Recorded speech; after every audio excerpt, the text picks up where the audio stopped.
Devolva tudo aquilo que fui antes, minhas angústias, minhas dúvidas, meus romances. Devolva todo o ar que me tirou, minhas pernas cansadas, meus versos roubados, minha desatenção. Devolva tudo que você desfez, meus dias perdidos, meus poucos amigos, minha insensatez. Devolva a falta que eu tinha de mim. Devolva um pouco desse breve desgosto. Devolva ao espelho pra eu ver meu rosto. Devolva essa canção. Clarice, muito obrigado pela sua presença aqui no Refrão, uma honra pra gente. E você se define como uma cantora que faz MPB até o talo. Explique melhor isso pra gente. Eu me identifico demais na época em que eu comecei a ouvir mais as canções, né? As intérpretes eram muito fortes nessa época, os intérpretes, os discos que saíam. Por exemplo? Por exemplo, Clube da Esquina 2, Maria Bethânia, toda aquela fase que ela foi dirigida pelo Falzarap, drama terceiro ato, muita coisa. Caetano, Gil, Rita Lee, então, Tom Jobim, Elis Regina, né, para fechar assim a conta. Você foi se construindo em volta disso? Sim. Sim, ouvi muito Elise e Bethânia. Ouvia também a Dionne Warwick, porque eu tinha um primo que me apresentava muita coisa quando eu era bem novinha. Então, mas a música popular brasileira tomou conta, assim, dos meus pensamentos, das minhas ilusões, das minhas reflexões, enfim, da elaboração do meu sentimento mesmo. Claro que eu estudei piano, isso tudo me influenciou também, né? Estudava piano clássico, estudava teoria musical, isso tudo trouxe muita riqueza para os meus pensamentos, para as minhas ideias. Você é uma cantora muito elogiada por outras cantoras e também pela crítica musical, pelos especialistas. Eu queria que você falasse sobre o espaço que alguém como você ocupa no nosso mercado hoje em dia. Porque às vezes a gente tem a impressão de que grandes intérpretes, grandes cantores, com vozes muito peculiares, não conseguem atingir hoje o público que nessa época a qual você se referiu, eles conseguiram. Sim. Existe uma transição aí, né? Eu venho de uma, digamos entre aspas, uma dinastia de cantoras que se formava através de bailes e mais tarde à noite, né, a gente ia para a noite, a gente se formava assim. Esse caminho já não existe mais, né? Eu cantava no Chico's Bar, cantava de segunda a sábado e grandes músicos apareciam, a gente conseguia dar canja até com César Camargo, todo mundo aparecia lá. Então a gente dava canja e isso tudo ficava muito orgânico, né? E tinha noites que você se escutava, você começava a experimentar o microfone, a coisa estava vazia, tinha noites que não tinha muita gente, ainda não tinha chegado alguém e coisas inusitadas aconteciam. Eu comecei a cantar com Luizinho Essa na Noite Carioca, então eu tive oportunidades muito boas para me entender e me perceber como cantora. Esse caminho eu acho que a gente já não tem mais. O Rui Castro uma vez disse a meu respeito que a Clarice é uma das últimas cantoras puras do Brasil. É a isso que ele se refere. Essa caminhada que a gente não tem mais, como quando o Milton diz, junto com o Fernando Bran, né? Foi nos bailes da vida ou num bar em troca de pão que muita gente boa pôs o pé na profissão. De tocar um instrumento e de cantar, não importando se quem pagou quis ouvir, Foi assim, cantar era buscar o caminho que vai dar no sol. Tenho comigo as lembranças do que eu era. Não temos mais bailes, essa estrutura a gente não tem. O que acontece? Eu sou muito feliz e fui muito feliz porque eu me envolvi, exatamente à noite me trouxe isso. Iam lá, os músicos que iam lá, Cristóvão Bastos, Leandro Braga, Aldir Blanc, as pessoas iam lá e me ouviam. E isso ficava muito marcado para todos eles. E isso trouxe muita coisa boa para mim, né? Aldir me convidou para gravar o trabalho dele com Cristóvão Bastos. Eu sempre conquistei muito o coração dessa rapaziada, né? Já cantei com Nelson Ângelo, conheci Nelson Ângelo há muitos anos atrás, que fazia parte do Clube da Esquina também, que fez Canoa Desce. E conheci um cara que me apadrinhou, Ronaldo Bosco, eu estava com ele quase que toda noite, ele me contava as histórias dele. Então, eu tive muita experiência nesse sentido e ganhei muita confiança, né, nessa caminhada. O que acontece hoje em dia? A gente precisa entender que a internet mudou todo o mercado, né? O acesso, a coisa digital está muito mais presente na vida do novo público. A gente precisa renovar esse público, né? Eu vou ser a Clarice Grova sempre, de que sempre fui, com alguns valores que a gente vai agregando, né? Hoje em dia eu já componho, já me sinto mais segura. Na verdade, eu comecei como compositora e abandonei instrumento, violão e tudo para me tornar uma intérprete. E aí voltei à composição de novo. Então, o que acontece? A gente precisa se dar conta dessa mudança e conseguir esse novo público na internet. A gente precisa investir mais nisso. Então, algumas pessoas que têm tempos de carreira e caminhos muito analógicos, né, não conseguem entender isso e ir de encontro a isso, né? A gente precisa explorar mais isso, perder um tempo para ganhar muito mais experiência. São outras coisas que a gente tem que aprender, porque a prática na internet é um pouco... Eu não sou tão esperta assim, mas na coisa analógica sou. Mas a gente precisa chegar junto desse público, divulgar mais o nosso trabalho e acreditar nisso. Não adianta você ficar somente no presencial. A gente precisa ir para a internet. A gente também precisa falar um pouco mais sobre a sua carreira, sobre os discos em que você participou, dos discos que você gravou. Próximo bloco? Vamos lá. Perfeito, é a primeira parada do refrão. Daqui a pouco a gente volta a conversar com Clarice Grova. Não saia daí.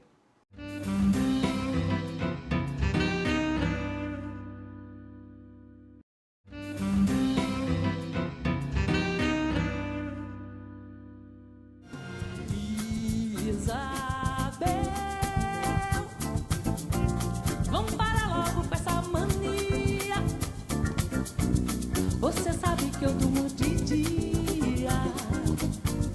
Não se esqueça de não me acordar.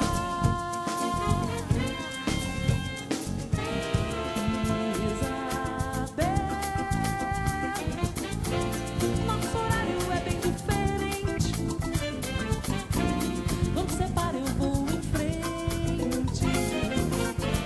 Vou correndo, eu vou trabalhar. São 6 horas da manhã. Levanta cedo, não para de me acordar. Se arruma quietinha e tá de mansinho, sem um barulhinho. Isabel, tchau.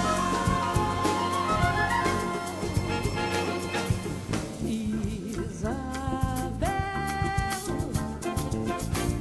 você sabe, tô meio carente. Quero mesmo uma cama bem quente. Vamos ter tempo pra eu me esquentar. O refrão está de volta hoje com a cantora e compositora Clarice Grova. Clarice, a gente fez uma entrevista com o grande mestre Jorge Aragão, e eu queria voltar ao finzinho do bloco anterior, porque ele falava que ele também é produto de uma época em que era mais fácil mostrar a música para alguém, para algum intérprete. Então ele chegava lá, tocava e aparecia um intérprete que se interessava e aquilo era algum tempo depois já exposto, gravado, enfim. Essa dificuldade você também vê hoje em dia, assim, o acesso aos grandes compositores, porque você cantou ao lado de muita gente, Sim. né? Hoje, alguém que está começando na profissão vai ter essa possibilidade que você teve? Eu vou lá num bar da moda do Rio de Janeiro, um lugar badalado do Rio de Janeiro, mostrar as minhas canções, vai ter alguém lá para ouvir, para me acolher? Olha, eu acho que te produza, que Sim, escute como o seu, costumava como aqueles acontecer. olheiros, aquela coisa, Exatamente. né? Acho pouco provável. Pois é, né? Isso mudou também, né? Mudou. Acho pouco provável. Eu acho que é muito mais fácil se você estiver usando a internet, né? Os acessos, principalmente o YouTube. Eu outro dia recebi um convite para um prêmio que existe. Não sei se você conhece a Socorro Lira. Ela é uma cantora, compositora. Pra o dragão cortar madeira e toda a mata derrubar. Se a floresta, meu amigo, tivesse pé pra andar, eu garanto, meu amigo, com o perigo não tinha ficado lá.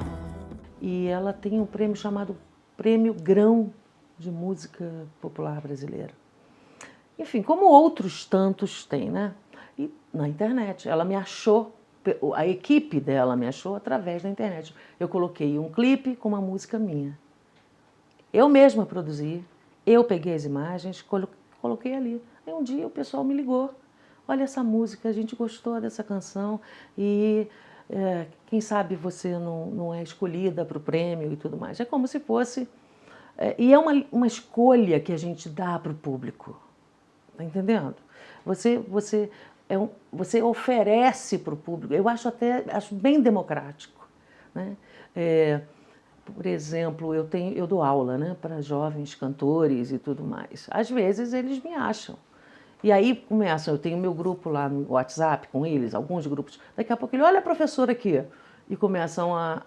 Se eu não tivesse na internet, não tivesse colocado alguma coisa lá, eles não me achariam, não teriam como me ver, ter uma referência, como eu busco outras pessoas também, né? Se eu for buscar o Dari, você é músico, eu vou te achar.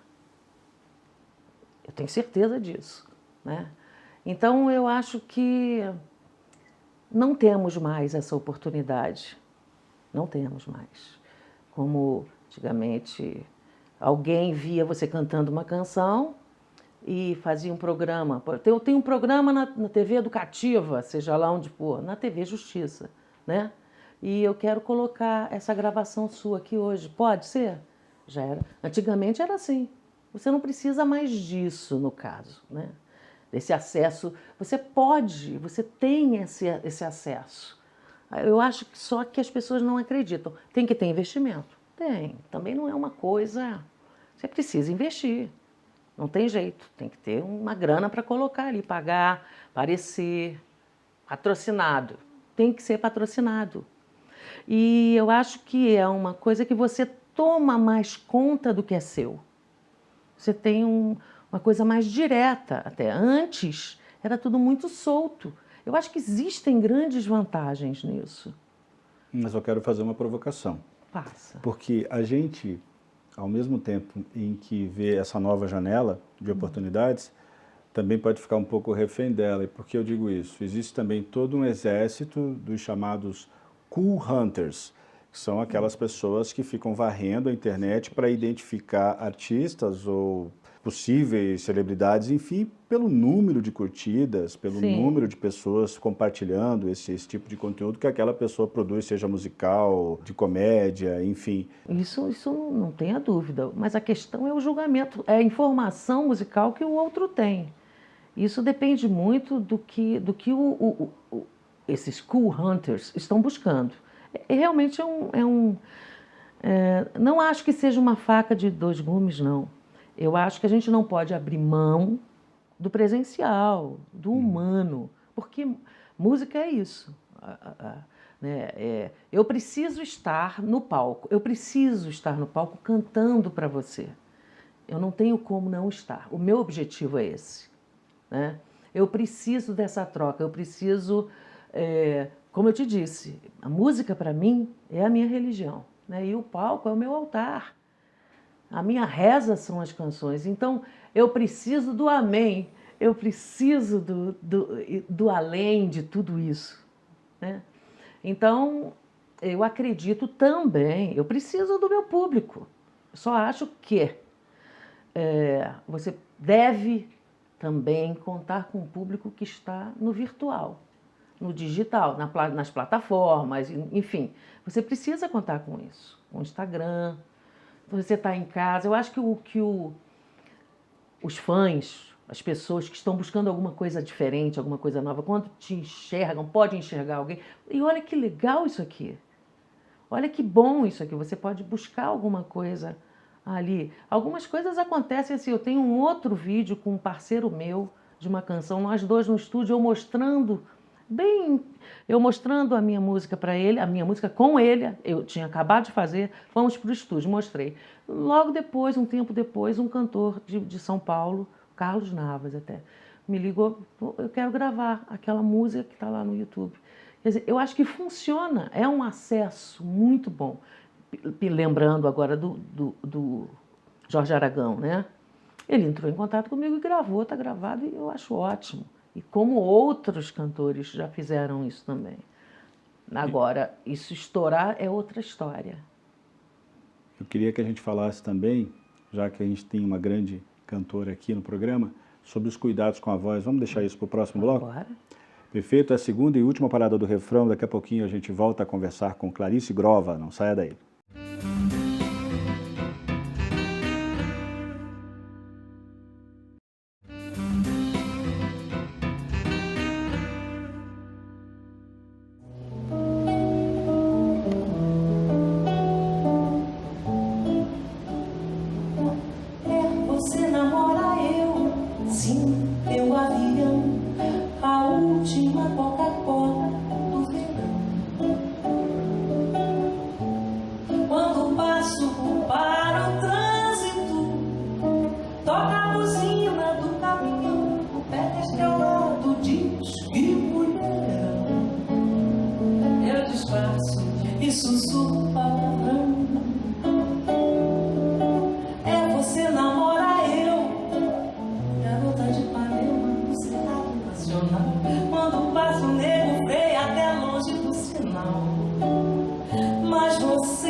Estamos de volta com o refrão, hoje com a cantora e compositora Clarice Grova.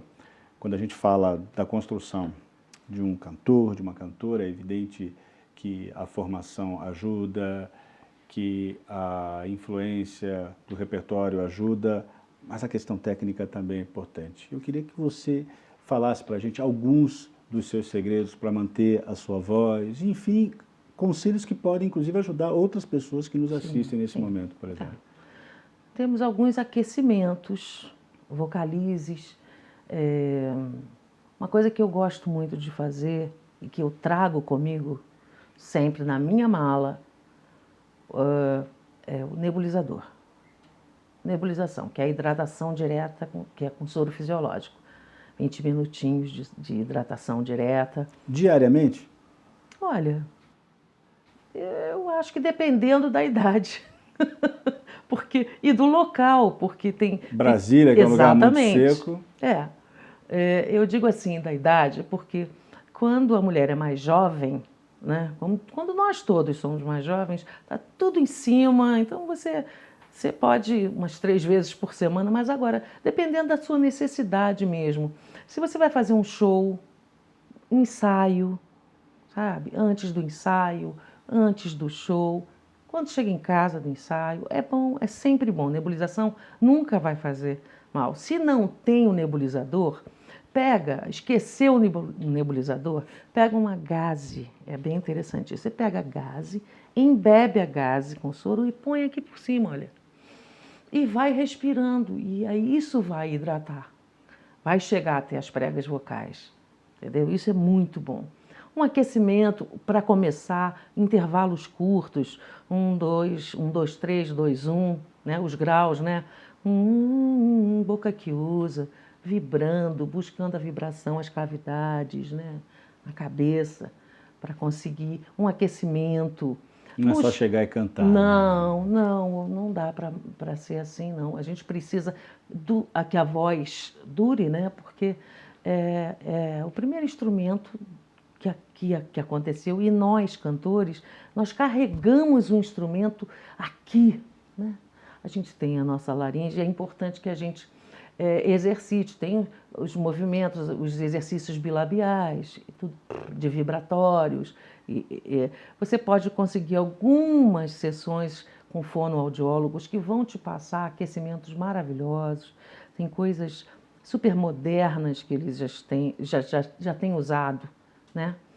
Mas você próprio já deve ter seu kitzinho, seu esquema de aquecimento para o show antes, todo o seu, se concentrar bastante antes do show, pensar no repertório, tudo, repassar as coisas, buscar músicos bons. Você precisa cantar com bons músicos, porque a gente aprende com eles te influenciam.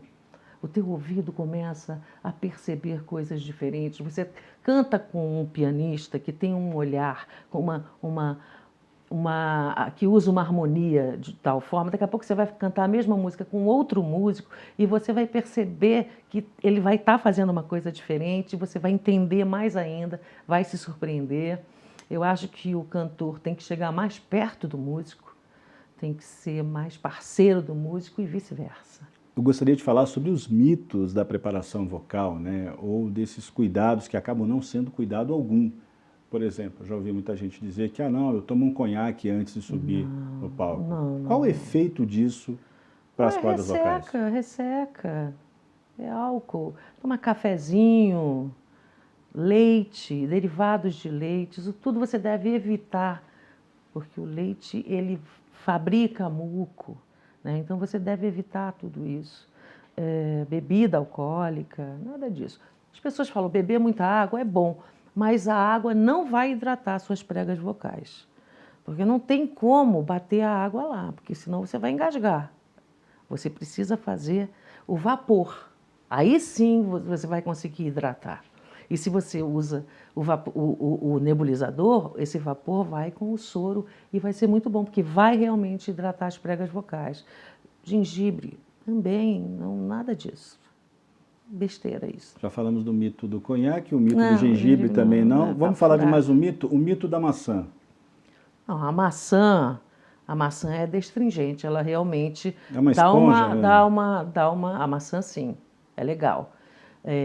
Perigosíssimo, pipoca, por exemplo. Eu não como pipoca. Pipoca? Porque ela suja muito. Sabe quando a gente engasga, fica aquela capinha do milho, ela sai queimadinha? Uhum. Você imagina aquilo, pegadinho aqui, aqui. Que desespero que deve ser aquilo. Eu não consigo nem imaginar. Qual foi a pior coisa que aconteceu contigo durante uma preparação vocal ou antes de um show? Antes de um show. Na verdade, eu fazia baile nessa época, eu fazia faculdade de teatro. A minha sorte é que eu estava com uma galera, aquela coisa, né, de teatro que ia me ver. Eu fiquei completamente afônica. Acabou minha voz, acabou. Eu estava cantando, eu respirei pela boca, eu tive um choque térmico.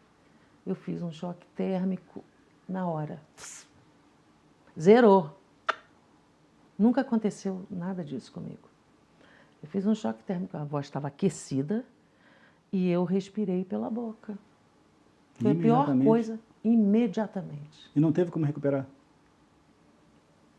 Foi embora. Eu fiquei desesperada, apavorada. Foi outra coisa importante que eu acho que a gente tem que...